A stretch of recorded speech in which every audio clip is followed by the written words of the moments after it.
అస్సలాము అలైకుం, సభకు నమస్కారం. ఇక్కడున్నట్టు అందరికంటే చిన్నవాడిని, కానీ బాధ్యత పరంగా అందరికంటే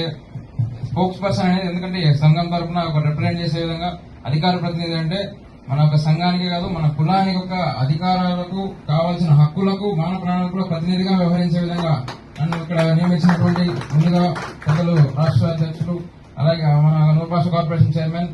నాగుల్ మీరా గారికి, అధ్యక్షులు బుజ్జి గారికి, పెద్దలు అన్నింటిలో ముందున్నటువంటి ఎంకరేజ్ చేసే బాబన్ సార్ గారికి, అలాగే మస్తానమ్మ గారికి, ఇక్కడ వచ్చినటువంటి ఈరోజు కోర్ కమిటీ, లైజనింగ్ కమిటీ వాళ్ళందరికీ కూడా ధన్యవాదాలు తెలియజేస్తున్నాను. దీన్ని ఎందుకంటే ఎప్పుడు ఏ సంఘంలో, ఎందుకంటే ఏది కూడా పెద్దలు మీరా గారు చెప్పినట్టు, ఎందుకంటే అన్ని విషయాలు పెద్దలు క్లుప్తంగా చెప్పారు, కొత్తగా చెప్పేది ఏమీ లేదు, నేను క్లుప్తంగానే ముగిస్తాను. పెద్దలు అందరూ ఎంతో వివరణగా చెప్పారు. ఏదైనా ఇది ఒక ఉద్యమంగా లేదంటే ఒక ఏదైనా పోరాటంలో అందరూ కలిసి వచ్చే వాళ్ళే ఉంటారు, కానీ మనం తీసుకురావడం ఉండదు. కాబట్టి ఎంతసేపు ఉన్న ఒక చమన్ గారి కుమారుడుగానే కాకుండా ఒక బాధ్యతాయుతంగా కులానికి, మన జాతికి ఏదైనా ఒక మన బాధ్యతాయుతంగా ఏదైనా చేపట్టే విధంగా నేను ముందుకు రావాలనే ఉద్దేశంతో ఈరోజు పెద్దలందరితో చర్చించి వాళ్ళ ఒక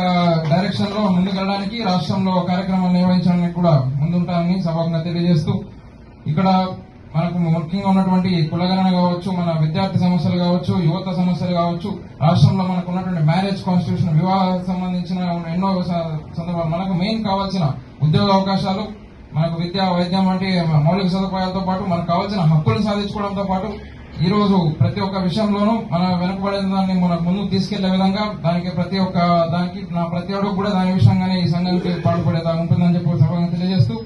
ఈ రోజు రాబోయే మనకు కావాల్సిన సమాజంలో మనం ఎదగాల్సిన దానికి ఈ రోజు వస్తున్న రాబోయే మనకు స్థానిక సంస్థలు కావచ్చు, నెక్స్ట్ వస్తున్న ఎమ్మెల్సీ కావచ్చు, నెక్స్ట్ అప్పుడు దాకా దాని కంటిన్యూటీగా వచ్చి 29 అసెంబ్లీ కావచ్చు, స్టెప్ బై స్టెప్ ప్రతి ఒక్క దాంట్లోనూ మన కులాన్ని, మన జాతిని కూడా ముందుకు నిలబెట్టే విధంగా నేను దాన్ని ముందుకు తీసుకెళ్తూ పెద్దల సహకారంలో ముందుంటానని చెప్పి కూడా ఈ సభాముఖంగా తెలియజేస్తూ, నాకు ఈ అవకాశం ఇచ్చిన పెద్దలందరికీ కూడా ధన్యవాదాలు తెలియజేస్తూ సెలవు తీసుకుంటాను.